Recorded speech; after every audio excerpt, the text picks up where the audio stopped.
Next speaker is Nate Lesser, CEO of Cypient USA. Nate has spent almost 20 years driving innovation at the nexus of technology and business. He has held technical and executive positions in government and the private sector. He is a cybersecurity expert, strategic leader, frequent public speaker, and advisor to numerous startups and nonprofits. At Cypient, Nate works with cybersecurity technology builders, buyers, and investors to improve the efficiency of the innovation ecosystem. I'm glad you approached. I was concerned a little bit. And no, it's okay.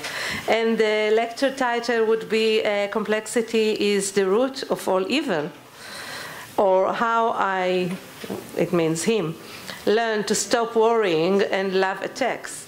So with this positive approach to the matter, we would be happy if you would also address the question of aggregated risk, which is called the elephant in the room very often, that insurance nowadays have to address, because not only the companies have their concerns, and also what would be the most significant opportunity for cyber insurance industry as it matures nowadays. Thank you.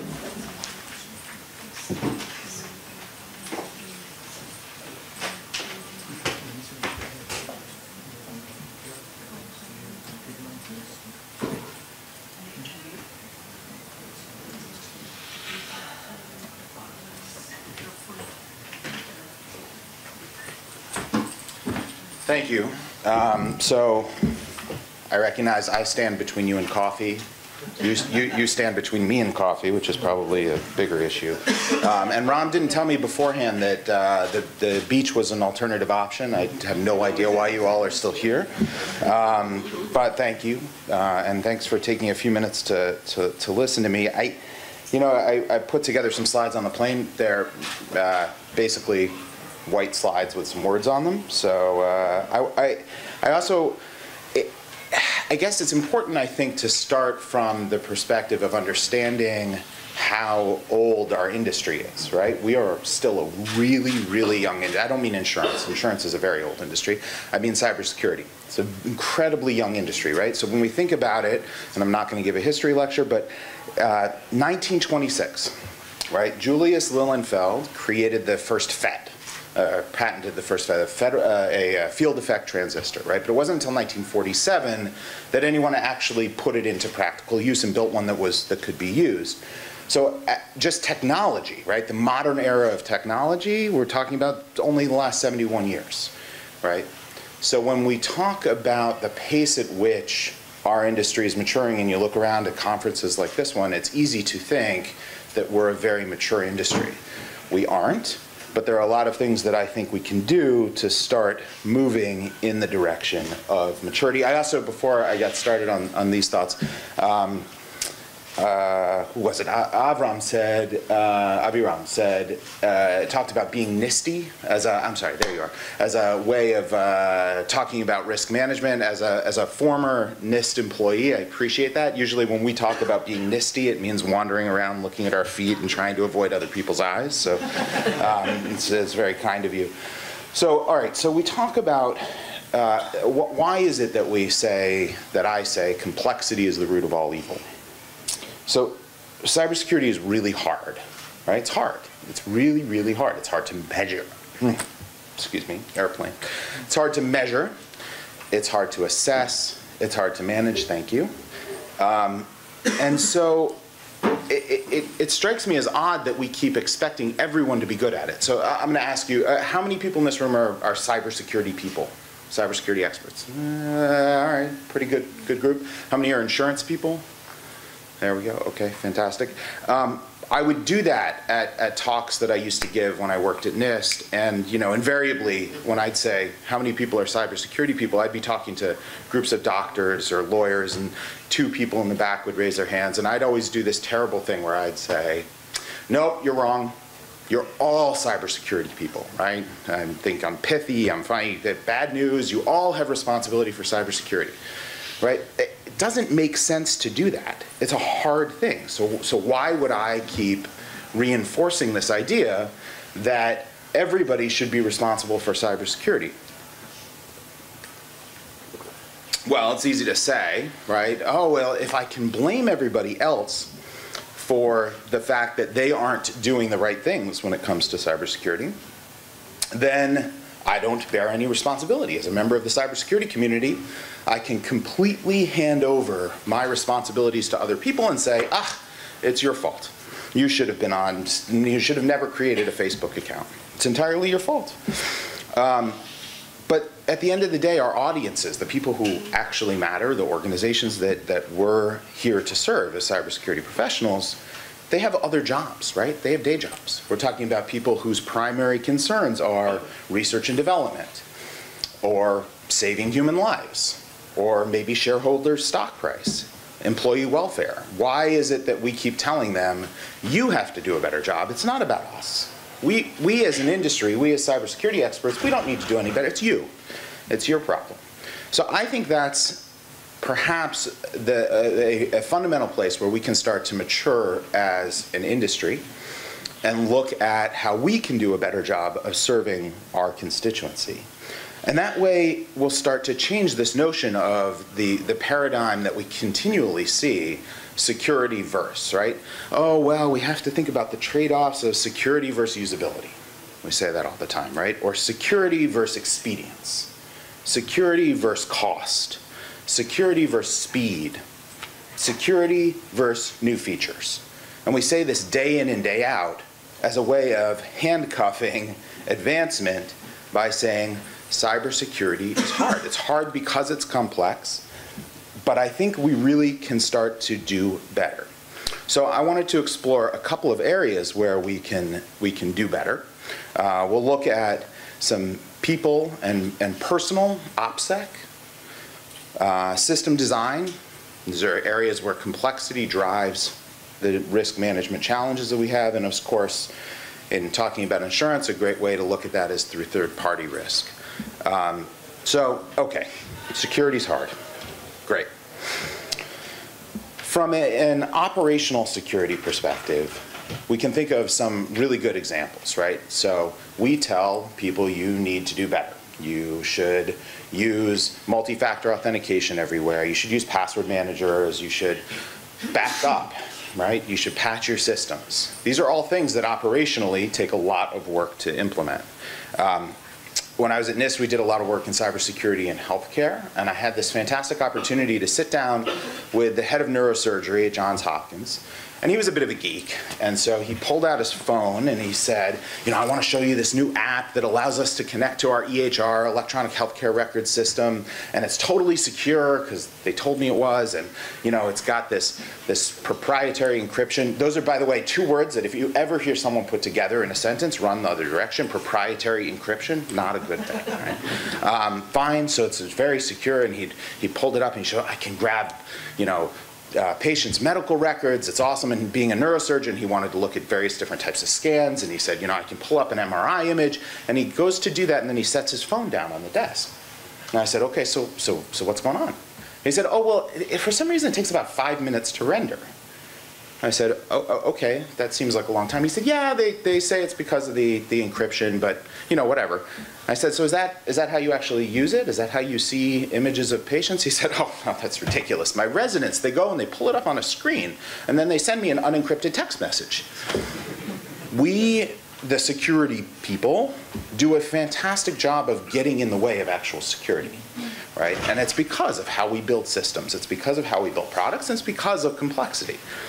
It's not entirely our fault, certainly, right? But we, I think, don't often enough take on the responsibility that we have for improving the situation. Another, simple example, passwords, right? We have created long, strong passwords that you have to change every couple of minutes, right? Okay, your new requirement is 22 characters in length. It has to have letters and numbers. You have to change it every 30 days. What does everybody do? They write it on a little Post-it. They stick it on the side of their monitor. If they're a very secure company, they take it and they stick it under the desk so that nobody knows right is right. All we've done is reduce operational security. Another good example from the last two great examples in the last 2 weeks, right? especially when we start to think about the people in our environment and not just when they are acting as employees, but in their personal life, right? So Paul Manafort, I'm going to pick on him for a minute, just went back to jail. He, if those who kind of follow US politics, this is interesting, he was accused of colluding with another witness in a case that he is, that is being prosecuted against him. He was doing the right things from an OPSEC perspective, right? He was using encrypted end-to-end messaging. He was using WhatsApp. Okay, some questions about that, but also he's using Telegram. These are fairly strong, well-known applications for encrypted end-to-end messaging. But what did he do? He had his backup to iCloud box checked so that every message he was sending was also being backed up to his iCloud account where the FBI already had a warrant to search. So he thought he was doing these good things from an OPSEC perspective. Now, I'm not sure we should encourage people to tamper with witnesses, but that's something that you know, we can take a lesson from. And the other is, I don't know how many people saw the FBI announcement. It was probably 2 weeks ago now. Please just, everyone globally, if you wouldn't mind, just go home and, you know, reboot your home router. And if you don't mind doing that, we'd really appreciate it. There's this potential global botnet. It's just starting to get some uptake. We know it's leveraging a vulnerability that is common across many types of routers. We don't really care which one you have, but we've managed to disrupt its command and control channels because we've got a court order to take over one of the servers it first pings to, but it only works if the malware itself has to reboot. So if you wouldn't just mind, everybody, please go home and reboot your home routers, right? So it's a pretty interesting, I thought, very creative approach. Of course, you know, it didn't take more than a couple of minutes for attackers to figure out how to update their malware, but we can see that this is the types of attacks that we're seeing, and even nation-state attacks are no longer centralized around the enterprise. They're coming after our people, regardless of where they live. So we really need to think about how do we, as a community, both educate and do a better job of making cybersecurity easier in a really complex world. Okay, so this one I think would have been the obvious starting place. System design, right? The more complex systems get, the harder they are to secure. The truth is, the harder they are to make resilient, the harder they are to make available, the harder they are to keep them from breaking. But we've learned how to do that over time, right? Airplanes, there's, you know, I have an 8-year-old who's just figured out that airplanes are big metal birds, and it's started to, like, she's really afraid of getting on an airplane. I don't understand, why should that thing stay in the air? And we have done, as a world, we've done a tremendous amount to reduce the risk of flying. And there's a lot of complexity that goes into engineering out that risk. But we figured out how to do it, right? Flying is incredibly, incredibly safe, right? I don't think that as a cybersecurity community, it's all that much harder for us to figure out ways to design systems that are incredibly complex and yet resilient and secure and available. Okay, but we see this all the time, right? So some hardware examples, we have Meltdown and Spectre that happened this year, some examples of just pure configuration challenges or firmware that if it were updatable could have helped, right? Miri, Satori, Reaper, there's a Gen X botnet. These are just examples of either misconfigurations or default passwords being hard-coded into hardware. And IoT firmware. From a software perspective, of course, there's a tremendous amount of code reuse. And as we look at the development and design of systems, that is an efficiency that we want to be able to adopt. We want to be able to move quickly and increase the rate at which we bring new features to market. And at the same time, we then find really great examples of engineering vulnerabilities and weaknesses into systems like Heartbleed and Shellshock, where if it weren't for the fact that we all reuse the same software packages when we design systems, we wouldn't see those ubiquitously being deployed. All right, so this may be the most interesting one from an insurance perspective, third-party risk. So the supply chain for make sure I'm on the right slide. The supply chain for small businesses has gotten, even for small businesses, for large businesses has been complex for a while. For small businesses, it's gotten very complex. If you are a business that either makes money or loses money, you probably have employees, you have customers, you've got intellectual property. Across that group of data, just of simple data sets, we can see that you have to interact with a tremendous number of outside entities, right? Maybe you have payroll processing, external benefits or HR, you've got PR and marketing, you have some government regulations, state, federal. Even if you're just paying your taxes, you have information going out the door to government entities. You've got employees and contractors who have corporate information. You've got partners, lawyers, accountants, all types of services. You've got IT service providers and security service providers. And as a result, just from that one group of external entities, you can think about a tremendous number of touch points where the complexity of the supply chain has made it very challenging and very opaque to measure your individual corporate risk and for insurers to do the same. Of course, we see Home Depot as the kind of archetypal example of third-party risk. The provider for the HVAC system came in and created a backdoor into the payment card processor. But any of those scenarios allow us to see data leakage that could become a real problem for the enterprise and that we have a very hard time managing. And it's hard to assess it purely from this kind of spreadsheets that we have today. All right, so look, at the end of the day, security is, oh, I'm sorry, I wanted to do one more thing on third parties first. So in January, Lloyd's of London produced, alongside the American Institutes for Research, produced a report that examined the cost of a cyber event, a major cyber event affecting a U.S., creating a U.S.-based cloud outage, right, at one of the top 3 providers. So what are the top 3 providers? AWS, Microsoft, and Google. And in that order, really, which is may be surprising to some. What I thought was most interesting in the report was that what they think of as a major outage at one of those 3 cloud providers would have up to a $19 billion cost in direct bottom-up costs.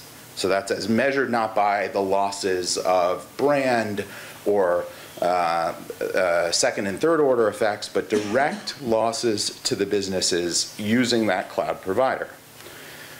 Of that, only their estimate was was 1.1 to 3.5 billion of the 19 billion would be insured. So we can see, and there's this really interesting analysis that they did in terms of the difference between a market share analysis. So if it's AWS and all of AWS goes down, then they didn't do that. They kind of treated AWS as its different regions. We could imagine that being catastrophic globally.